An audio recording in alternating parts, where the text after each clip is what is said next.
Hi எல்லாருக்கும் வணக்கம். இன்றைக்கி வெயிட் லாஸில் வந்து டே 73. என்னடா நேற்று வீடியோ வரலையே, இந்த 2 நாள் ஆச்சே வீடியோ போட்டு அப்படின்ட்டு நீங்கள் வந்து நினைப்பீங்க. ஸோ அதுக்கு வந்து ஒரு பெரிய காரணம் இருக்குது. அந்த காரணத்தை வந்து நான் லாஸ்ட்டாக சொல்கிறேன். ஏன் அப்படின்னா இப்போ சொன்னால் நல்லா இருக்காது. ஸோ லாஸ்ட்டாக சொல்கிறேன். நெக்ஸ்ட் இன்றைக்கி என்னோடய வெயிட் எவ்வளோ இருக்குது அப்படின்ட்டு நான் வெயிட் மிஷினில் வந்து நின்று பார்த்தேன். 109,800 கிராம் காமிச்சிச்சு. சரி, ஓகே, பரவாயில்ல, நம்ம எக்ஸசைஸ் பண்ணுறது நம்மளுக்கு செட் ஆகுது அப்படிங்கிற மாதிரி எனக்கு தோணுச்சு. சரி, ஓகே, நீ எக்ஸசைஸ் வந்து நம்ம ரெகுலராக பண்ணிக்கலாம். ஏன் அப்படின்னா நம்ம உடம்பு உழைப்பு இருந்தால் மட்டும்தான் நம்ம சாப்பிட்ற கலோரியை வந்து நம்ம எரிக்க முடியும்.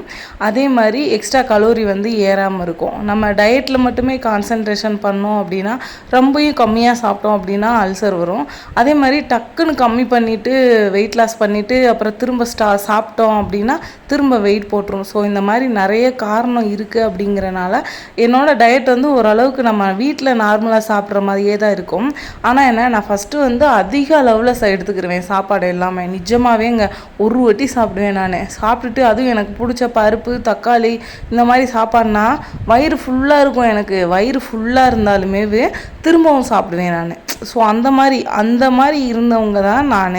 ஸோ அதுலேருந்து கொஞ்சம் கொஞ்சமாக இப்போ வந்து நான் குறைச்சிட்ருக்கேன்.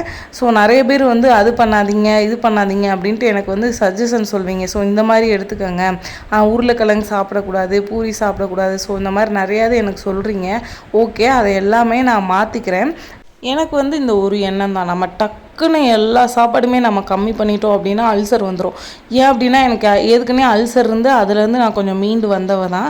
ஸோ அதனால தான் நான் யோசிக்கிறது, ரொம்பையும் நம்ம வயிற்றை வந்து பட்னி போட்டு நம்ம வெயிட் லாஸுமே இருக்கக்கூடாது அப்படிங்கிறனால நான் ஓரளவுக்கு நான் சாப்பிட்டு வந்தேன். ஸோ இனிமேல் நம்ம வந்து டயட் மெத்தடை வந்து சேஞ்ச் பண்ணிக்கலாம். அதாவது நம்ம சாப்பிடாமல் இருந்தால் தான் வந்து அல்சர் வரும்.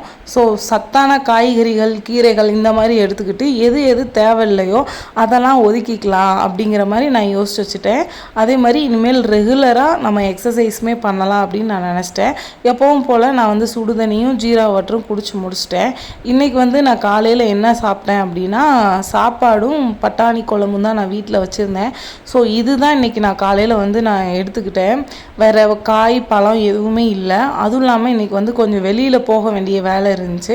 ஸோ அதனால் சாப்பாடு மட்டும் பண்ணிவிட்டு, அதுவும் இல்லாமல் இன்றைக்கி நான் லேட்டாக தான் இருந்துருச்சேன். நேற்று நைட்டு வந்து பவர் கட்டு. ஸோ கரண்ட்டே இல்லை. ஒரு 3 மணி நேரமாக தூக்கம் இல்லைன்னு சொல்லி நான் வெளியில் போய் படுத்திருந்தேன். 12 மணிக்கு மேலே கொஞ்சம் பனி விழுகிற மாதிரி இருந்துச்சு. ஸோ அதுக்கப்புறம் எனக்கு இந்த சேராது அப்படிங்கிறனால கொஞ்சம் சைனஸ் ப்ராப்ளம் இருக்குது அப்படிங்கிறனால சளி பிடிச்ச மாதிரி ஆயிடுச்சு. திரும்பவும் நான் தூங்கலை. ஸோ லேட்டாக தான் எழுந்திரிச்சோம். நான் சாப்பாடை வீடியோ எடுக்கிறப்ப தம்பி இருந்துக்கிட்டே, அம்மா என்னை எடுங்கம்மா, வீடியோ எடுங்கம்மா, அம்மா என்னை ஃபோட்டோ எடுங்கம்மா அப்படின்னு சொல்லிக்கிட்டு இருந்தாப்புல. இப்போ தான் எழுந்திரிச்சேன் அவனுமேவே. சரி அப்படின்ட்டு அந்த சாப்பாடெலாம் சாப்பிட்டு முடிச்சுட்டு நான் சொன்னேன் பார்த்தீங்களா, ஒரு வேலை இருக்குது, வெளியில் போகிறோம் அப்படின்ட்டு. ஸோ அது என்ன வேலை அப்படின்னா, நம்ம ஊரில் வந்து திருவிழா வருது. ஸோ திருவிழாவுக்கு வந்து சாரீ எதுவும் நான் எடுக்கலை. எங்கள் அம்மா ஊரில் வந்து திருவிழா நடந்துச்சு பார்த்தீங்களா, அதுக்கு கட்டின சாரியே நம்ம இதுக்கு கட்டிக்கலாம். ஏன் அப்படின்னா சாரீ வந்து நான் வந்து ரேராக தான் கட்டுவோம். அதுக்கு எதுக்கு அதிகமாக சாரீ எடுத்துக்கிட்டு நம்ம எங்கேயாவது ஃபங்க்ஷன்னா சாரீ கட்டுவோம். அதே மாதிரி மோஸ்ட்லி ஃபங்க்ஷன் வந்து நான் என்ன பண்ணுவேன் அப்படின்னா சுடிதார் தான் போடுவேன். கண்டிப்பாக சாரீ தான் கட்டணும் அப்படின்ட்டு சில ஃபங்க்ஷன் இருக்கும் பார்த்தீங்களா, இந்த கோவில் கும்பிடு, அப்புறம் கல்யாண வீடு. ஸோ இந்த மாதிரி ஃபங்க்ஷனுக்கு மட்டும் நான் வந்து சாரீ கட்டிக்கிடுவேன். என்கிட்ட சாரியே ரொம்பலாம் இருக்காது, ரொம்ப கம்மியாக தான் இருக்கும் சாரீ. அம்மா அவங்க கொடுத்தது நிறையா தான் கொடுத்தாங்க. ஸோ அது எதுவுமே எனக்கு வந்து பத்தலை. அதனால் பாதி இது வந்து நான் என்னோடய சிஸ்டர்ஸ்க்கு அவங்களுக்குலாம் பத்துச்சு கொடுத்துட்டேன். நம்ம பத்தாமல் அதை வச்சுருந்து என்ன பண்ணேன் அப்படின்ட்டு ரொம்ப. அப்போ வந்து நான் கல்யாணத்தப்போ வந்து ஒரு 70 கேஜி தான் இருந்தேன், 73 கிலோ இருந்தேன் நான் கல்யாணத்தப்போ. ஸோ அதெல்லாம் சுத்தத்துக்கு பத்தலை. சப்போஸ் பிரித்து விட்டாலும் பத்தாத நிலமை. சரி, அதை வச்சு நம்ம என்ன பண்ண போகிறோம் அப்படிங்கிறனால நான் வந்து கொடுத்துட்டேன். ஸோ என்கிட்ட சாரீஸ் அப்படிங்கிறது கம்மியாக தான் இருக்கும். ஸோ நான் இன்றைக்கி எங்கே ட்ரெஸ் எடுக்க போனேன் அப்படின்னா தேனிக்கு தான் நான் வந்து போனேன். ஏன் அப்படின்னா எனக்கு போடியில் வந்து ட்ரெஸ்ஸே கிடைக்காது எங்கள் ஏரியாவில். ஸோ போடியிலேருந்து தேனிக்கு போனோம். போடியிலேருந்து தேனிக்கு ஒரு 10 கிலோமீட்ரு தொலைவு வந்து இருக்கும். இடையில ஒரு 4-5 கிராமம் இருக்குது. ஸோ தேனியில் தான் நான் எப்போவுமே எடுப்பேன். தேனிலுமே எல்லா கடையிலுமே கிடைக்காது. 2 கடையில் வந்து கிடைக்கும். அந்த 2 கடையில் தான் நான் வந்து அதிகமாக எடுப்பேன். பெரிய ஸ்டோர்ஸ்லாம் இருக்குது, ஆனந்தம், கணபதி சில்க்ஸு இந்த மாதிரிலாம் இருக்குது. ஆனால் அங்கெல்லாம் ரேட்டு வந்து ரொம்ப ஜாஸ்தியாக இருக்கும். ஏன்னா அவங்க போடுற ஏசிக்கே நம்மகிட்ட காசை பிடுங்குவாங்க. ஸோ அந்த மாதிரிலாம் இல்லாமல் நார்மலான கடையிலேயே தான் போய் எடுத்தோம். அதே மாதிரி நார்மல் கடைனாலும் அங்கேயுமே ரேட் ஜாஸ்தியாக இருக்குது. ஏன் அப்படின்னா நம்ம சைஸுக்கெலாம் டாப் வந்து கிடைக்காது. அதே மாதிரி கலெக்ஷனும் கிடைக்காதுங்க. டிசைன் வேறு டிசைன் இருக்கா, வேறு கலர் இருக்கான்னு கேட்டால் என்ன சொல்கிறாங்கன்னு தெரியுமா? அக்கா XXL 4XLக்கெலாம் இந்த மாதிரி மட்டும்தான்க்கா வரும், இதிலலாம் அதிக டிசைன் பார்க்க முடியாதுங்க்கா அப்படிங்கிறாங்க. அப்போல்லாம் நம்மளுக்கு கஷ்டமாக இருக்கும். XXLலாம் அழகழகாக போடுவாங்க, எக்ஸல்லாம் அழகழகாக போடுவாங்க, நிறைய டிசைன் வெரைட்டி எடுத்து காட்டுவாங்க, நம்மளுக்கு இருக்கவே இருக்காது. ஸோ அது ஒரு வந்து டிசப்பாயிண்டடு எனக்கு. ஸோ சரி தேனிக்கே நம்ம போய் எடுத்துக்கலாம் அப்படின்ட்டு தேனிக்கு நாங்கள் வந்து போயிட்டோம். ஸோ எங்கள் ஊர் தேனி உள்ளே நுழையிறது போடியிலேருந்து இங்கிட்டு இப்படி தான் இருக்கும். ஸோ பார்க்காதவங்க, தேனி பக்கமே வராதவங்க அப்படிங்கிறவங்க இதில் கொஞ்சம் பார்த்துக்கோங்க. நெக்ஸ்ட் வந்து எங்கள் ஊர் சைடு வந்து கிராமம் அப்படிங்கிறனால சூப்பராக இருக்கும். ஸோ கொஞ்சம் பசுமையாக இருக்கும். இப்போ வந்து தேனியிலுமே நல்ல வெயில் வந்து கொளுத்துது, சரியான வெயில் அடிக்குது, போகவே முடியல. இன்றைக்கி வந்து நாங்கள் ஒரு 11 மணிக்கு மேலே கிளம்புனோம். ரிட்டன் போயிட்டு வந்துட்டு திரும்ப போயிட்டு வர வீட்டுக்கு 5 மணி ஆயிடுச்சு. ஏன் அப்படிங்கிற கதையை நான் கண்டிப்பாக சொல்கிறேன், நீங்கள் கேளுங்க. ஏன் அப்படின்னா ஃபஸ்ட்டு வந்து நாங்கள் ட்ரெஸ்ஸு வந்து எடுத்துட்டோம். ட்ரெஸ்ஸு 3 டாப் மட்டும் எடுத்தேன் நான், ஒரே ஒரு பேண்ட்டு மாற்றி மாற்றி போட்டுக்கலாம் அப்படின்ட்டு. அதே மாதிரி நம்மகிட்ட இந்த பிளாக்கு, ஒயிட்டு இந்த மாதிரிலாம் பேண்ட்டுகள்லாம் வேறு எதுக்குன்னே இருக்கும்ல. ஸோ அதில் வந்து நம்ம மாற்றி போட்டுக்கலாம் அப்படிங்கிற மாதிரி 3 டாப் எடுத்துகிட்டு வந்துட்டேன். அங்கே வந்து ஒரு டாப் மட்டும் போட்டு பார்த்தேன், சைஸுக்கே இல்லை நிஜமாகவே. போட்டு பார்த்தேன், அந்த இது வந்து கரெக்டாக இருந்துச்சு. சரி இதே சைஸ் தான் இருக்கும். கடை வந்து கூட்டமாக இருந்துச்சு, குட்டி கடை வேறையா, ஸ்பேஸ் வந்து இல்லை. ஸோ வீட்டுக்கெலாம் வந்துட்டோம். வீட்டில் வந்து போட்டு பார்த்தா ட்ரெஸ்ஸு பத்தலைங்க. ஹஸ்பண்ட் வேறு திட்டுறாரு என்னைய, நீ எப்பவும் எடுக்கிற கடையில் எடுக்க வேண்டியதானே, இங்கே எதுக்கு வந்த நீ, உனக்கு தான் சைஸ் பத்தாதுன்னு தெரியும்ல, நம்மளே எதுக்குனே குண்டாக இருக்கோம் சொல்லிட்டு ரொம்ப வருத்தப்பட்டுக்கிட்டு இருக்கோம். நம்மளுக்கு அதுவும் ட்ரெஸ் எடுக்க போகிறப்பலாம் எவ்வளோ கஷ்டமாக இருக்கும் அப்படிங்கிறது என்ன மாதிரி குண்டாக இருக்கவங்களுக்கு மட்டும்தான் தெரியும். ஸோ அந்த மாதிரி யாராவது ட்ரெஸ் எடுக்க போகிறப்பலாம் ரொம்ப மனசு சங்கடப்பட்டு ஒரு சாட்டிஸ்ஃபையிங்கே இல்லாமல் சங்கடப்பட்டு இருக்கிறவங்க கமெண்ட்ஸில் சொல்லுங்கள். அப்புறம் என்ன பண்ணோம் அப்படின்னா திரும்ப இன்னொருக்கா போய் அந்த இதெல்லாம் கொடுத்துட்டு வேறு மாதிரி வந்து டாப் வந்து எடுத்துகிட்டு வந்தேன். ஸோ எனக்கு அதுலேயே டென்ஷன் ஆகிடுச்சு. இன்றைக்கி ஃபுல் நாளுமே எனக்கு இதுலேயே போயிடுச்சே அப்படிங்கிற மாதிரி இருந்துச்சு. நெக்ஸ்ட் வந்து நாங்கள் ட்ரெஸ் எல்லாம் எடுத்துகிட்டு சரி ரிட்டன் போகிறப்ப ஒரு கரும்பு ஜூஸ் இருந்துச்சு. நாங்கள் எப்போவுமே குடிக்கிறது தான், தேனி பக்கம் போனோம் அப்படின்னா நான் வந்து குடிப்பேன். ஸோ அந்த கரும்பு ஜூஸ் கடையில் வந்து நல்ல மர நிழல்.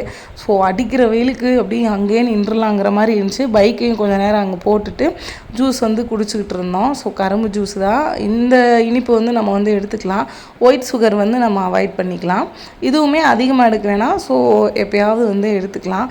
சரி நம்ம கரும்பு ஜூஸ் எடுக்கிற இடத்துல நம்ம ஒரு வீடியோ எடுப்போம் அப்படின்ட்டு எடுத்தேன். பட் ஆள்லாம் பார்க்குறாங்களா, ஒரு மாதிரி சங்கட்டமாக வேறு எனக்கு இருந்துச்சு. இன்னுமே அந்த ஒரு இது போல் எனக்கு. ஸோ யாராவது பார்த்தாங்க அப்படின்னா டக்குன்னு அப்படியே செல்லை வந்து நான் எடுத்துவேன். ஸோ அந்த மாதிரி தான் நான். அப்புறம் இன்றைக்கி நைட்டுக்கு நான் என்ன பண்ணேன் அப்படின்னா 2 சப்பாத்தி மட்டும் எடுத்துக்கிட்டேன். லஞ்சுக்கு வந்து நான் எதுவுமே சாப்பிடல. நம்ம சாப்பிட்டு போனோம் பார்த்திங்களா சாப்பாடு, அது மட்டும்தான், வேறு எதுவுமே சாப்பிடல. ஏன் அப்படின்னா இன்றைக்கி டே தான் ஃபுல்லாக போயிட்டு வர்றதுக்கே நேரம் ஆயிடுச்சு பார்த்திங்களா, அந்த மாதிரி ஆயிடுச்சு. ஸோ நைட்டு வந்து நான் சப்பாத்தி மட்டும் நான் எடுத்துக்கிட்டேன். ஸோ நான் எடுத்த டாப் வந்து நாளைக்கு நான் வீடியோவில் வந்து நான் உங்களுக்கு வந்து போடுறேன்.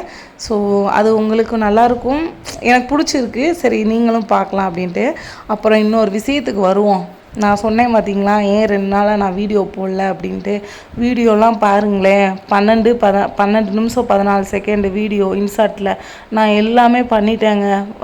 நான் முன்னா நாள் பண்ணது எல்லாம் பண்ணி வாய்ஸ் ஓவர்லாம் கொடுத்து செம்மையாக வச்சுருந்தேன். செம்மையாக பண்ணிவிட்டு நம்ம சேவ் கொடுக்குறப்ப கேட்கும் பார்த்தீங்களா, சேவ் கொடுக்குறப்ப எனக்கு வந்து காட்டுச்சு, உங்கள் செல்லில் வந்து ஸ்டோரேஜ் வந்து அதிகமாக இருக்குது, நீங்கள் டெலீட் பண்ணுங்கன்னு. நானும் தேவையில்லாதெல்லாம் டெலீட் பண்ணிக்கிட்டே இருந்தேங்க. திரும்ப காமிச்சிக்கிட்டே இருந்துச்சு.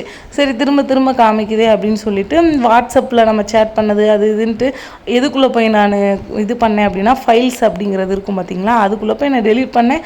லாஸ்ட்டில் நான் என்ன பண்ணேன்னு தெரியல, என் செல்லில் இருந்த ஃபோட்டோஸு வீடியோஸு நான் படம் வந்து டவுன்லோட் பண்ணுவோங்க, அது எதுவுமே இல்லை. இப்போ ரீசெண்டாக எடுத்தது மட்டும்தான் இருக்குது என் செல்லில். என் ஃபோட்டோ நான் பொங்கலுக்கு கட்டியிருந்த சாரீ ஃபோட்டோ ஒன்று கூட இல்லை, எதுவுமே இல்லை. ஒரு 4 ஸ்க்ரீன்ஷாட் ஃபோட்டோவும், அப்புறம் நான் வந்து இந்த நம்ம ஃபோட்டோ மட்டும் இது பண்ணி வச்சுருப்போம் பார்த்தீங்களா, அது மட்டும்தான் இருந்துச்சு. எனக்கு ரொம்ப அப்செட்டாக போச்சு. ஐயோ என்னடா ஒரு ஃபோட்டோ கூட இல்லையே. ஏன் அப்படின்னா தம்பியோட ஃபோட்டோஸு, தம்பியோட வீடியோஸு எல்லாமே நான் வந்து இதில் வந்து நான் எடுத்து வச்சுருந்தேன். எதுவுமே இல்லை அப்படிங்கிறப்ப கண்டிப்பாக அப்செட்டாக தான் இருக்கும். ஸோ அந்த மாதிரி தான் எனக்கு இருந்துச்சு. இருந்தாலும் என்ன பண்ணுறது, சரி மனசை இது பண்ணிக்கலாம் அப்படின்ட்டு ஃபைல்ஸை ஓப்பன் பண்ணி பார்த்தாங்க. 128 ஜிபியில் ஒன்றுமே இல்லைங்க. நம்ம ஆப்ஸ் வந்து செல்லில் வந்து இன்ஸ்டால் பண்ணி வச்சுருப்போம் பார்த்தீங்களா, அது மட்டுமே அந்த 59.3 ஜிபியில் இருக்குது.